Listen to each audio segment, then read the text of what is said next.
isang saglit. Yan, oo, yan. Paano ang puso ko ito ngayon lumisan ka sa buhay ko? Paano mga pangarap, mga pangako sa bawat isa?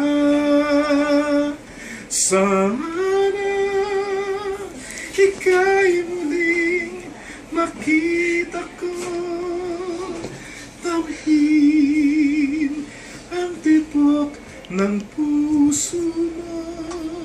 Sana yakapin mo ako muli, kahit sandali, kahit isang saglit, mayakap ka. Ayun na! Naku, pasensya ka na, Hug naman mother. picture. Picture.